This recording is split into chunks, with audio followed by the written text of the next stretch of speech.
तो आज हम पढ़ने वाले हैं टेक्निकल कम्युनिकेशन की यूनिट 4, जो कि बहुत ही कम टाइम में हम एकदम फिनिश करने वाले हैं। और important notes, important questions, extra topic, सब चीजें आपको नोट्स में मिल जाएगी। आपको और कुछ पढ़ने की जरूरत नहीं है।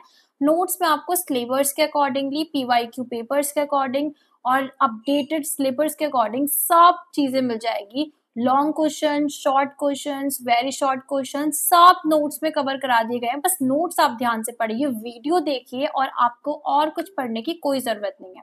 तो स्टार्ट करते हैं यूनिट 4 को। तो यूनिट 4 का नाम है कम्युनिकेशन एंड लीडरशिप डेवलपमेंट। तो सबसे पहले हमें पता है कम्युनिकेशन क्या होता है, कि आपस में क्या करना, आइडियाज को शेयर करना, अपने थॉट्स को, आइडियाज को, इन सब चीजों को आपस में शेयर करना, इसको हम कम्युनिकेशन बोलते हैं। Now the second topic is leadership communication. अब आप सोचेंगे लीडरशिप कम्युनिकेशन क्या होती है। देखो लीडरशिप क्या होती है, सबसे पहले हमें ये समझना पड़ेगा कि लीडरशिप क्या होती है। तो लीडर कौन होता है, एक टीम का हेड जो उस टीम को गाइड करता है, उसके आइडियाज को सुनता है, नए आइडियाज उनको प्रोवाइड करता है, गाइडेंस प्रोवाइड करता है।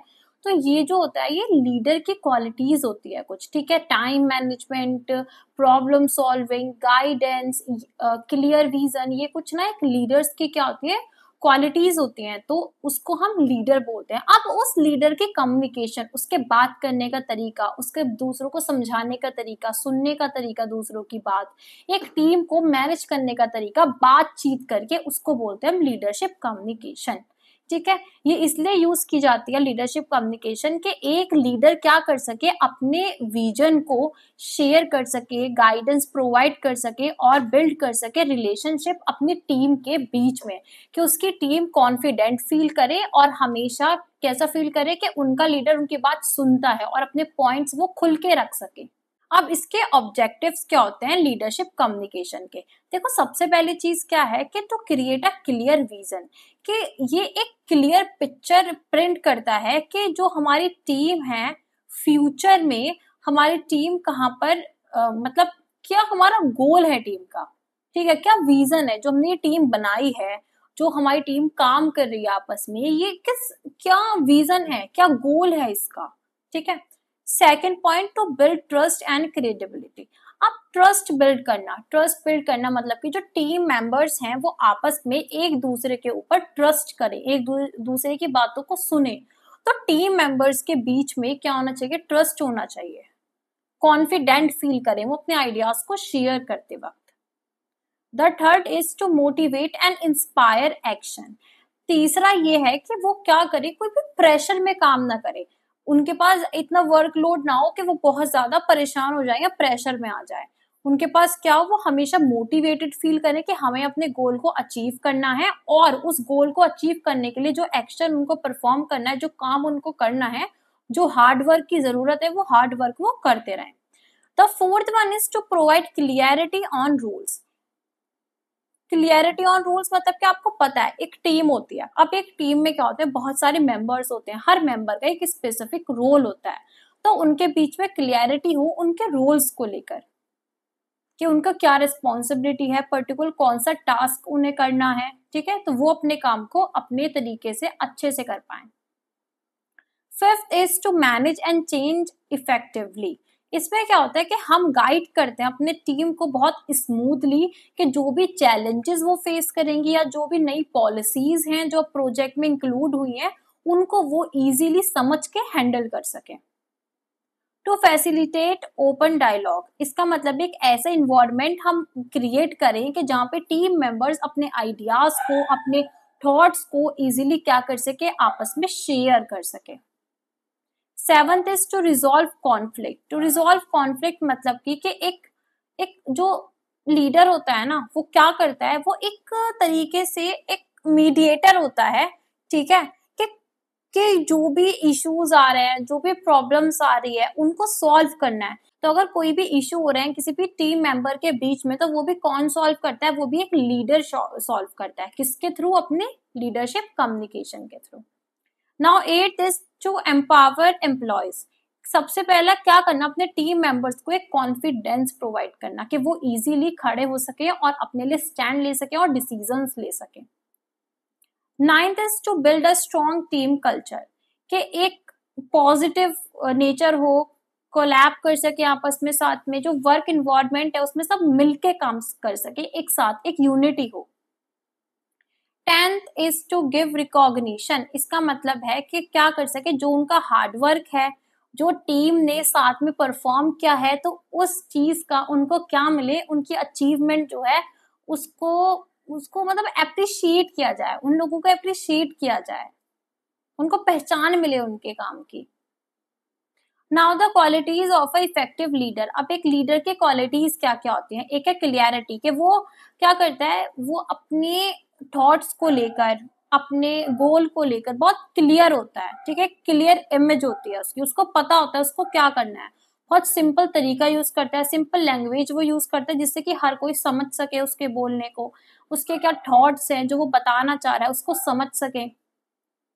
Second, honesty and transparency, honesty मतलब कि उसके अंदर क्या सच्चाई होगी, ट्रांसपेरेंसी मतलब कि वो अंदर कुछ नहीं रखेगा, सबको ट्रांसपेरेंट होगा, सब चीजें अपनी बताएगा, शेयर करेगा,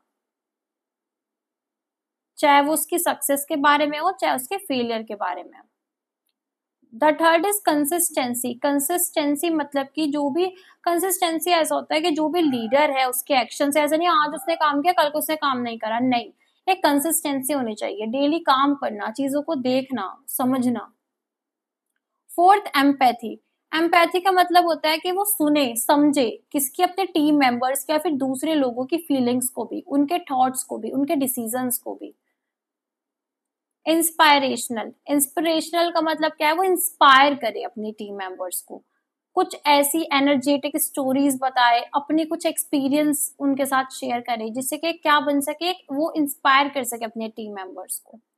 सिक्स्थ इज गुड लिसनर, एक वो गुड लिसनर होना चाहिए कि जब भी कोई उसका टीममेट उससे बात कर रहा है तो ऐसा नहीं है कि वो उनकी बात को इग्नोर करे, उनको सुने, ठीक है, एक लिसनर हो, बिना बीच में बोले या टोके वो उनकी बात को पूरा सुने। सेवंथ इज कॉन्फिडेंट, वो कॉन्फिडेंट होना चाहिए कि वो हर जगह बोल सके, स्टैंड ले सके अपने टीम मेंबर्स का। एट, रिस्पेक्टिव, रिस्पेक्टफुल हो, रिस्पेक्टफुल मतलब कि वो सबकी बातों को समझे सुने, ठीक है, उनको प्यार से उनसे बात करे, ये नहीं है कि वो गंदी लैंग्वेज यूज कर रहा है, ऐसा ना हो, रिस्पेक्टफुली सबको से बात करे, टीम मेंबर्स को इक्वल वैल्यू दे, अपने आप को सुपीरियर ना समझे। नाइन्थ इज अडेप्टेबल, अडेप्टेबल का मतलब ये है कि कई बार ना कम्युनिकेशन जो होता है ना उसका स्टाइल और जो ना चेंज हो जाता है ऑडियंस के अकॉर्डिंग, सिचुएशन के अकॉर्डिंग, कई जगह पे आप जाओगे तो आपको इंग्लिश में बात करनी पड़ेगी, कई जगह पे आप जाओगे जहाँ पे आपको प्रॉपर हिंदी में, शुद्ध हिंदी में बात करनी पड़ेगी। तो लीडर एक ऐसा पर्सन होता है जो कि क्या करता है, हर सिचुएशन के हिसाब से अडेप्ट करता है चेंजेस को। द नेक्स्ट इज ऑथेंटिक, इसका मीनिंग होता है कि वो क्या हो, अपनी जेन्युइन हो, ट्रू हो to their own personality and values, जो भी उसकी वैल्यूज है, पर्सनैलिटी है, उसको लेकर वो सच्चा हो। तो the next topic is communication and social competence, इसका मीनिंग होता है कि जो भी सोशल इश्यूज हैं, जो भी रिस्पॉन्सिबिलिटीज हैं उनको समझ सके और उनको अच्छे से हैंडल कर सके। ये इसके जो है ना मेन 4 पिलर्स होते हैं। सबसे पहला होता है कॉन्टेस्ट, कॉन्टेस्ट मतलब कि क्या सिचुएशन है, तो सबसे पहले क्या समझ सके कि क्या जगह है, क्या टाइम है, क्या सोशल रूल्स है उस सिचुएशन के, मतलब सबसे पहले हमें क्या करना है, सबसे पहले हमें एक सिचुएशन को समझना है। अगर हमें सिचुएशन पता होगी, जब भी हमें पता होगा कि हमें किस तरीके से, किस टोन में, किस स्टाइल में बात करनी है या फिर उस सिचुएशन को हैंडल करना है। फॉर एग्जाम्पल, कि ऐसा नहीं है कि कोई सीरियस मीटिंग चल रही है और उस मीटिंग में बैठ के हम जोक क्रैक कर रहे हैं, तो वो सही टाइम नहीं है किसी भी जोक को सुनाने का या बोलने का, ठीक है ना, सीरियस बात है तो सीरियस बात करो, ये नहीं है कि मजाक मस्ती कर रहे हो, तो ऐसा नहीं होना चाहिए, सिचुएशन को समझ के हमें बात करनी चाहिए। सेकेंड इज फीलिंग्स, फीलिंग्स मतलब कि इमोशंस, हमें क्या करना है, समझना है दूसरे के इमोशंस को और उनके थ्रू क्या दिखानी है, उनके इमोशंस पर क्या दिखाने, एम्पैथी दिखाने, समझना है उस सिचुएशन को, उनके इमोशंस को, ठीक है। तो ऐसा नहीं है कि कई बार हमने किसी को परेशान देखा और हम कहना है यार क्यों परेशान है, ऐसे नहीं करना है, हमें समझना है कि क्या हुआ है, क्या बात है, पूरी सिचुएशन को जानने की कोशिश करनी है, सामने वाले बंदे को एम्पैथी दिखानी है, ये नहीं है कि आप क्या कर रहे हो, उसको परेशान कर रहे हो और ज्यादा। The third is intentions, intentions का मतलब होता है द गोल, मतलब कि हमें सबसे पहले जानना है कि हम क्या अचीव करना चाहते हैं अपनी कम्युनिकेशन के थ्रू। हमारे इंटेंशंस क्या है वो दिखनी चाहिए हमारे वर्ड्स में। ऐसा नहीं है कि हम बोल कुछ रहे हैं और चाहते कुछ हैं। जो हम चाहते हैं, जो हमारा गोल है, वो ही हमारी कम्युनिकेशन के थ्रू कन्वे होना चाहिए। ठीक है। फॉर एग्जाम्पल कि अगर हम क्या करना चाहते हैं, कोई भी हमारी टीम है, ठीक है, हमने हमारी इंटेंशन है कि हम कोई भी एक नया सॉफ्टवेयर क्या करना चाहते हैं, अडॉप्ट करना चाहते हैं, तो हम उस पर फोकस करेंगे कि उसके बेनिफिट्स क्या हैं। ठीक है, लॉजिकल आर्ग्यूमेंट करेंगे। ये नहीं है कि उन्हें कमांड करना शुरू कर देंगे, हम उन्हें बताएंगे कि ये लॉजिक है, इसीलिए हमें एक नया सॉफ्टवेयर अडॉप्ट करना पड़ेगा, या फिर नया सॉफ्टवेयर अब हमें नीड पड़ेगी, अब इस सॉफ्टवेयर से काम नहीं हो पा रहा है, कि जब भी हम इसको यूज करते हैं ये हैंग होने लगता है या फिर इश्यूज आने लगते हैं। ठीक है, कोई भी काम करते वक्त। तो ये चीज हमें इजीली बतानी है कि हमारे इंटेंशंस क्या है और वो क्यों है। ठीक है, घुमा फिरा के बात नहीं करनी है, जो हम चाहते हैं वो ही बोलना है। Next is behaviours. बिहेवियर्स मतलब कि एक्शन, मतलब कि हमें the actual words you use, your tone of voice, your body. The fourth one is behaviours. Behaviours मतलब कि द एक्शन, कि हमारे जो भी वर्ड्स हैं, जो भी हम बोल रहे हैं, ठीक है ना, वो वर्ड्स हमारे इंटेंशन से मैच होने चाहिए। जो हमारे एक्सप्रेशंस है, हमारा आई कांटेक्ट है, हमारी बॉडी लैंग्वेज है, बोलने का तरीका है, टोन है, स्टाइल है, वो सब हमारे जो वर्ड्स हैं वो हमारे इंटेंशन से, मतलब हमारे एक्शन से मैच करने चाहिए। फॉर एग्जाम्पल कि जब भी हमसे कोई बात कर रहा है तो हमें ध्यान से उसकी बात को सुनना है, ना कि हम क्या करने लगे, सामने वाला बोल रहा है और हम बैठ के क्या कर रहे हैं, फोन चला रहे हैं। तो वो चीज हमें नहीं करनी है, हमें ध्यान देना है उसकी बात पे, जो भी बात वो कर रहा है। Now the third topic is providing and receiving feedback. आप सबको पता है फीडबैक क्या होता है। जब भी कोई मीटिंग होती है, सेमिनार होता है, वेबिनार होता है, तो हमसे बोला जाता है कि एक फीडबैक फॉर्म आपको मिलेगा, उस फीडबैक फॉर्म को आपको फिल करना है कि आपको इस मीटिंग में, इस वेबिनार में, सेमिनार में आपको कैसा लगा, अच्छा लगा, आपको कुछ इंप्रूवमेंट्स बतानी है, तो उसको हम फीडबैक बोलते हैं। फीडबैक का मतलब है अपना, फीडबैक का मतलब होता है कि अपना रिव्यू देना किसी भी पर्टिकुलर चीज को लेकर, मीटिंग को लेकर, इंफॉर्मेशन को लेकर, उस चीज को लेकर। तो सबसे पहले तो हम फीडबैक कैसे दे सकते हैं, दूसरों को कैसे प्रोवाइड करा सकते हैं। ठीक है, नोट्स आप जरूर डाउनलोड कर लेना। नोट्स में आपको सब चीजें मिल जाएंगी, प्रॉपर PYQs मिल जाएंगे, एक्स्ट्रा टॉपिक मिल जाएंगे, इंपॉर्टेंट क्वेश्चंस मिल जाएंगे, शॉर्ट क्वेश्चंस भी मिल जाएंगे आपको, एंड एक्स्ट्रा टॉपिक्स भी आपको बहुत सारे मिल जाएंगे, सब कवर कराए गए हैं। तो नोट्स के अलावा आपको और कुछ पढ़ने की जरूरत नहीं है, सिर्फ नोट्स पढ़ो और हो गया काम। The first one is be specific. Be specific मतलब कि हमेशा ये नहीं है कि सिर्फ जाके बोल दो गुड वर्क, नहीं, उन्हें समझाओ कि आपके बोलने का तरीका, आपने जो नॉलेज शेयर करी वो बहुत ज्यादा इंपॉर्टेंट थी, हम जानना चाहते थे उस बारे में, और आपने बहुत अच्छे से चीजों को समझाया है। एक अच्छे से बी स्पेसिफिक, बिल्कुल सही चीजें बताओ, जो चीज आप बताने के लिए आए हो। शॉर्ट में मत खत्म करने की कोशिश करो, जो चीज आप क्लियरली उसको बोलना चाहते हो उस चीज को अच्छे से बोलो, फीडबैक अच्छे से दो, प्रॉपर दो। बी टाइमली, ऐसा नहीं है कि मीटिंग 1 घंटा पहले खत्म हो गई और आप 1-2 घंटे बाद जा रहे हो फीडबैक लेके, नहीं, जैसे ही जितने पॉसिबल हो, जितना जल्दी, उतने जल्दी आपको क्या करना है, उतने ही जल्दी आपको कोशिश करनी है कि आप फीडबैक दे सको। The third one is focus on behaviour not personality. Thirdly हमें क्या करना है कि जो हम बोल रहे हैं, ठीक है, वो ऐसा ना हो कि हम किसी इंसान को देख के अपने थॉट्स को चेंज कर लें, नहीं। जो भी बात हमें कहनी है वो हमें बोलनी है उनके बिहेवियर्स को, जो उन्होंने बोला है, जो उन्होंने नॉलेज शेयर करी है उस चीज के ऊपर। ये नहीं है कि जैसा पर्सन है उस हिसाब से हमने उसको चेंज कर लिया। पर्सन को देख के नहीं हमें अपना डिसीजन लेना है कि वो कौन है, वो फीडबैक हमें उन्हें देख के नहीं बोलना है। Fourth is explain the impact. हमें आराम से एक्सप्लेन करना है, बताना है कि क्या क्या कॉन्सिक्वेंसेज हो सकते हैं उनके एक्शन के। ठीक है। Fifth is be balanced. हमेशा पॉजिटिव पॉइंट्स को और एरिया फॉर इम्प्रूवमेंट दोनों को बताओ कि ये आपकी गलती थी एंड ये इसके इम्प्रूवमेंट्स हो सकते हैं। 6, चूज द राइट प्लेस। हमें जो भी अपना फीडबैक देना है वो हमेशा प्राइवेट में देना है, ये नहीं ऑडियंस के सामने आपने जाके शुरू कर दिया गलत बोलना या कुछ नेगेटिव फीडबैक देना। ठीक है।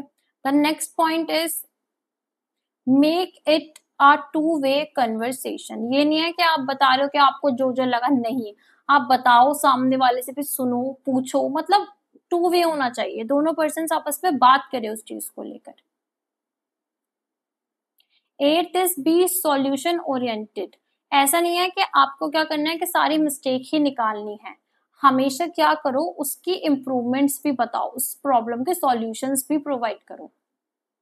9th is be honest but kind. सच बोलो लेकिन काइंडली बोलो, कि दूसरे को ज्यादा हर्ट भी ना हो और अपनी बात भी आप कह दो। एक सपोर्टिव टोन होनी चाहिए। The 10th is check for understanding. ठीक है, हमें ये देखना है कि क्या जो भी हम अपना फीडबैक देना चाह रहे हैं, जिस तरीके से हम बोल रहे हैं, जो बात हम कहना चाह रहे हैं, कि सामने वाला उस बात को उसी तरीके से समझ पा रहा है। ऐसा तो नहीं है कि वो गलत समझ रहे हैं या हमारे बात का गलत ही मतलब निकाल रहे हैं। The next topic is how to receive feedback gracefully.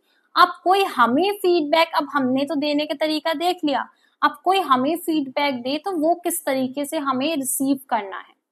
पहले तो हमें आराम से सुननी है बात, ठीक है, सुनने के बाद समझनी है और फिर कुछ बोलना है, बिना सुने समझे हमें कुछ नहीं बोलना। Second, control your defensiveness. हमेशा ऐसा नहीं है कि कोई हमें फीडबैक दे रहा है कि आप ना बहुत ज्यादा लाउडली बात कर रहे थे, तो आप ये नहीं कह रहे कहा हमने कहा लाउडली बात करी, हम तो सही बात कर रहे थे। ऐसा नहीं करना है, आपको समझना है, अपने आप को डिफेंस करने नहीं लग जाना है, आराम से सुननी है पहले बात। ये सुन के बस अपने मन में रखनी है कि अगली बार से हम ध्यान रखेंगे, अपने ग्रोथ में उस चीज को यूज करेंगे, उसको पॉजिटिवली लेंगे। Third, ask clarifying questions. आराम से कुछ भी अनक्लियर है या आपको समझ में नहीं आया सामने वाले का फीडबैक, तो उसको ध्यान से उससे पूछो, ठीक है, क्या आप मुझे इस बारे में और भी बता सकते हो, इस तरीके से उनसे और पूछने की कोशिश करो। द फोर्थ वन इज कि हमें क्या करना है, दोबारा से जो भी चीज हमने सुनी है उसको हमें रिपीट करनी है। मतलब किसी ने हमें जो भी चीज बताई है, लाइक कि आप बहुत तेज तेज बात कर रहे थे, तो उसको अपने वर्डिंग में भी बोलना है कि अच्छा मैंने तेज तेज बात करी, ठीक है, अगली बार से ना मैं थोड़ा ध्यान रखूंगा, इस तरीके से। मतलब आपको वो चीज अपने माइंड में या फिर उन वर्ड्स को दोबारा से रिपीट करना है, जिसकी वजह से आप क्लियरली और करेक्टली उस चीज को समझ पाओ। The fifth one is show appreciation. हमें क्या दिखाना है, हमें अप्रिशिएट करना है कि सामने वाले ने आके उससे अपना वैल्यूएबल फीडबैक शेयर किया।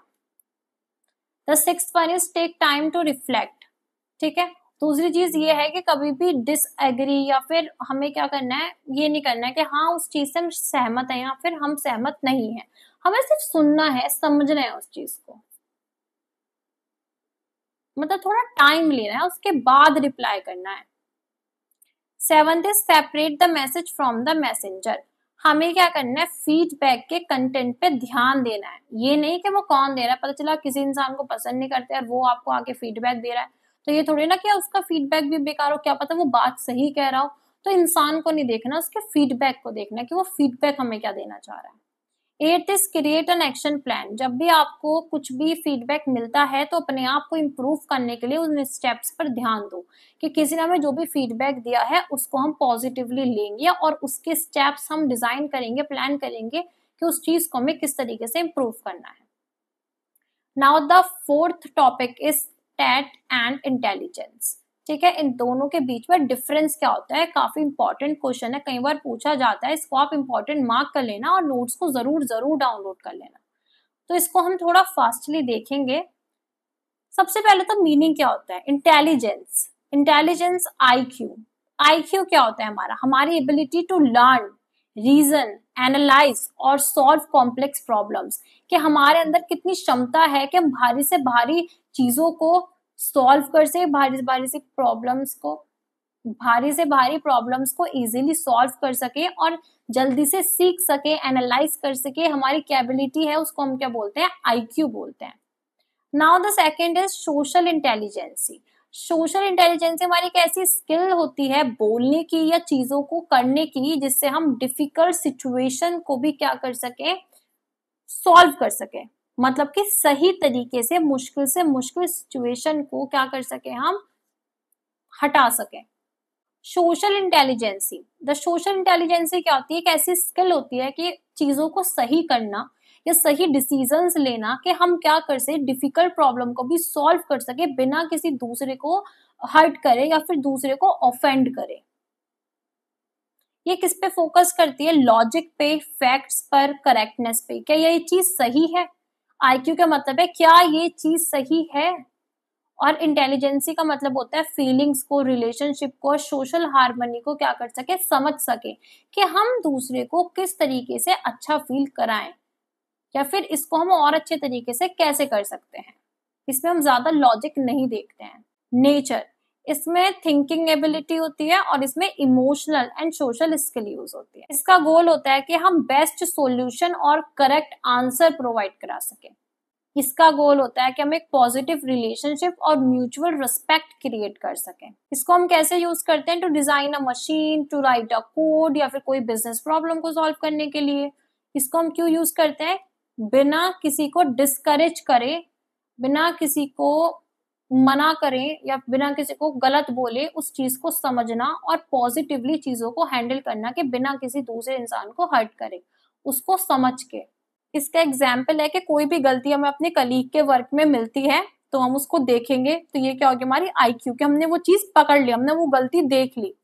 सोशल इंटेलिजेंस में क्या होता है कि हम एक्सप्लेन करेंगे उस मिस्टेक को अपने कलीग को प्राइवेट में आराम से।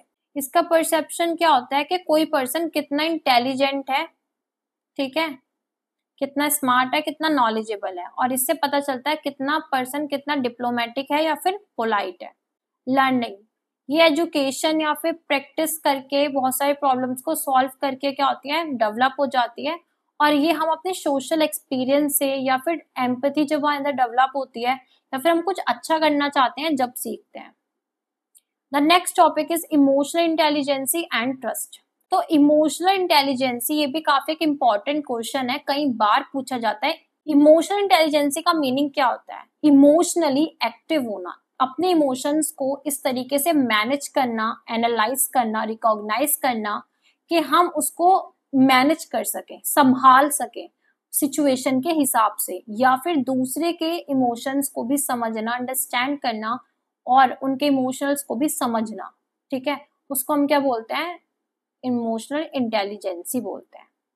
इसके 5 मेन कंपोनेंट होते हैं। सबसे पहले सेल्फ अवेयरनेस, सबसे पहले तो खुद की इमोशंस को, स्ट्रेंथ को, वीकनेसेस को हमें क्या करना है, समझना है, खुद से अवेयर होना है, सेल्फ अवेयरनेस को बढ़ाना है। सेकेंड इज सेल्फ रेगुलेशन, मतलब कि हमें क्या करना है, अपने मूड को, अपने इम्पल्स को या फिर कुछ भी करने से पहले हमें 10 बार सोचना है, इमोशंस में आके कुछ नहीं करना है, ठीक है, हमें कंट्रोल करना है खुद को। थर्ड इज मोटिवेशन, मोटिवेशन एक पैशन होता है अपने काम को लेकर कि हमें ये चीज करनी ही करनी है, ये अचीवमेंट हमें किसी भी हाल में करनी है, ये एक मोटिवेशन होता है।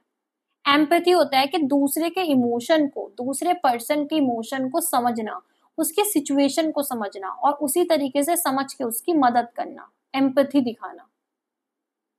Fifth is social skill. Social skill का मतलब होता है एक एबिलिटी होती है कि हम किस तरीके से अपने चारों तरफ क्या करते हैं, रिलेशनशिप्स को, नेटवर्क को बिल्ड करते हैं एक कॉमन ग्राउंड पे।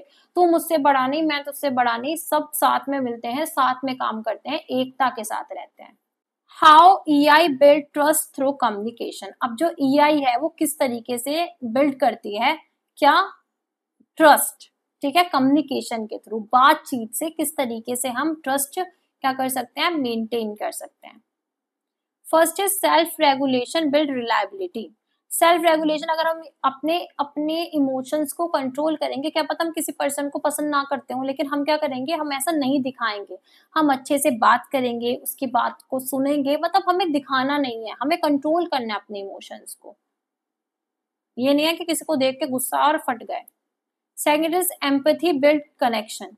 एम्पैथी दिखानी है, दूसरे की फीलिंग्स को समझना है, ठीक है, उसकी बातों को समझना है, इससे क्या होगा, हम ट्रस्ट क्रिएट कर पाएंगे, एक बॉन्ड बना पाएंगे उनके साथ। The third one is self awareness builds authenticity. हमें क्या करना है, अपने आप को जानना है, हम क्या हैं, और हमेशा सच्चा रहना है, जेन्युइनली बात करनी है, क्योंकि लोग भी उसी लीडर को पसंद करते हैं जो सच्चा होता है, ना कि जो फेक हो।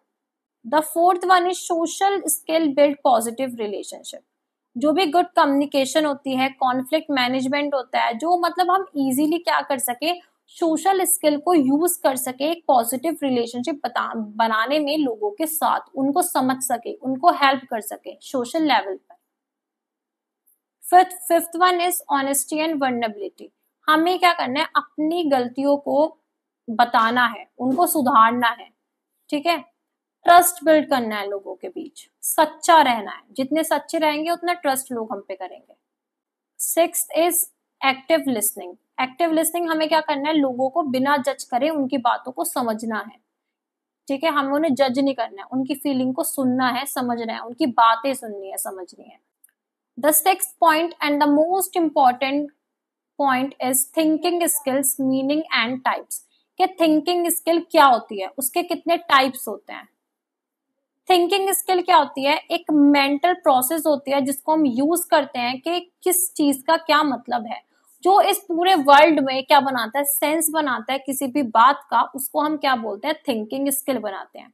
ये हेल्प करता है हमें प्रोसेस करने में, किसी भी इंफॉर्मेशन को, किसी भी प्रॉब्लम को सॉल्व करने में, डिसीजंस को लेने में, ठीक है, क्वेश्चंस पूछने में, नए आइडियाज क्रिएट करने में, सोचने में। और कहीं ना कहीं थिंकिंग स्किल ही होती है जो हमें प्रोफेशनली बहुत हेल्प करती है और टेक्निकल फील्ड में भी हमें सक्सेसफुल बनाती है। थिंकिंग एबिलिटी या फिर थिंकिंग स्किल का मतलब होता है वो क्षमता, इतने सोचने की क्षमता जिससे कि हम डिसीजंस ले सके, इंफॉर्मेशन को प्रोसेस कर सके, दूसरों की बातों को सुन सके, उनका जवाब दे सके, उसको हम क्या बोलते हैं, थिंकिंग स्किल बोलते हैं। इसके इंपॉर्टेंट टाइप्स कौन कौन से होते हैं, सबसे पहला होता है क्रिटिकल थिंकिंग। क्रिटिकल थिंकिंग का मतलब होता है ऐसी एबिलिटी जिससे कि हम किसी भी इंफॉर्मेशन को अच्छे से एनालाइज कर सकें और कोई जजमेंट उसको समझ के कोई जजमेंट पास कर सके। मतलब कि हमें क्या करना है, कोई भी फैक्ट हमें सुनना है, समझना है और फिर हमें क्या करना है, उसको प्रोसेस करना है, जजमेंट देनी है उस पे।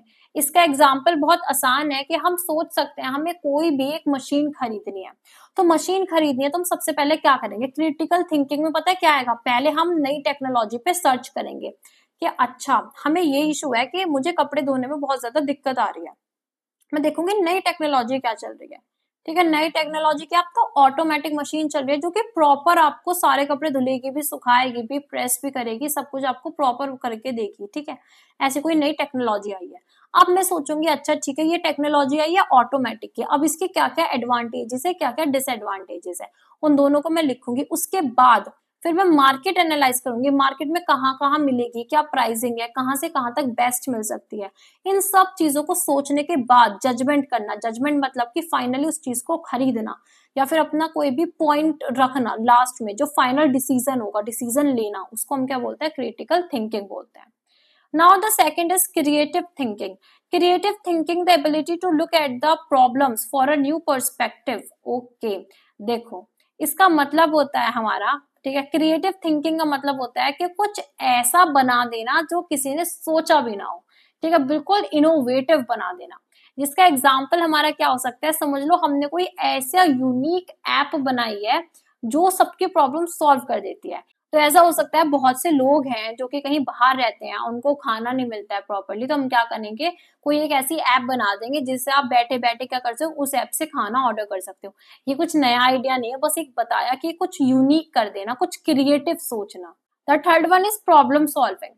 प्रॉब्लम सॉल्विंग का मतलब कि स्टेप बाय स्टेप प्रोसेस, किसी भी प्रॉब्लम को आइडेंटिफाई करना, फिर प्लान करना उसके सॉल्यूशन को और फिर उस प्रॉब्लम को सॉल्व कर देना, इसको हम बोलते हैं प्रॉब्लम सॉल्विंग। सबसे पहले एग्जांपल है कि हमने कोई भी कोड देखा, उस कोड में कोई एक एरर है, सबसे पहले हम उस एरर को समझेंगे, फिर हम उसके बहुत सारे सॉल्यूशन देखेंगे, फिर उन सॉल्यूशन में हम देखेंगे कौन सा बेस्ट सॉल्यूशन है, फिर उसको इम्प्लीमेंट कर देंगे और उस एरर को सॉल्व कर देंगे, इसको हम बोलते हैं problem solving. Fourth is analytical thinking. Analytical thinking क्या है कि एक बहुत बड़ी प्रॉब्लम को, बहुत बड़ी कॉम्प्लेक्स प्रॉब्लम को छोटे छोटे पीसेस में क्या करना, डिवाइड कर देना या फिर उसको ब्रेक डाउन कर देना स्मॉल स्मॉल पीसेस में, और उसके बाद उसको इजीली सॉल्व करना जिससे कि हम अच्छे से समझ सके उन छोटे छोटे। एक बड़ी प्रॉब्लम है, समझ लो हमें क्या करना है, हमें कोई बहुत बड़ी मार्केट है, उस पूरी मार्केट को हमें घूमना है। अब मैं क्या करूंगी, यहाँ से शुरू करूंगी फिर वहीं पे आ जाऊंगी, फिर यहाँ से शुरू करूंगी वहीं पे घूम जाऊंगी। तो मैं क्या करूंगी, उसके अलग अलग पार्ट डिवाइड कर लूंगी कि ये इस वाले पार्ट में बाद में जाना है, पहले इस एरिया को कवर करना है, फिर इस एरिया को कवर करना है। ये एक मैंने नॉर्मली कोई एग्जाम्पल दिया है, ठीक है। या फिर हमें कोई भी मशीन है, किसी मशीन का कोई पार्ट खराब है, अब मैं पूरी मशीन को चेक करना पड़ेगा, तो उसको पार्ट्स में डिवाइड कर देंगे, ठीक है। मतलब किसी भी प्रॉब्लम को, बहुत बड़ी प्रॉब्लम को छोटे छोटे पार्ट में डिवाइड कर देना और फिर उसको अच्छे से समझना प्रॉब्लम को और फिर उसको सॉल्व करना, इसको हम एनालिटिकल थिंकिंग बोलते हैं।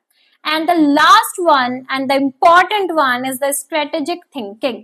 और जो भी बच्चा इस वीडियो को देख रहा है, अगर आप हमारे चैनल पे पढ़ाना चाहते हैं तो आप हमारे चैनल पे पढ़ा सकते हो।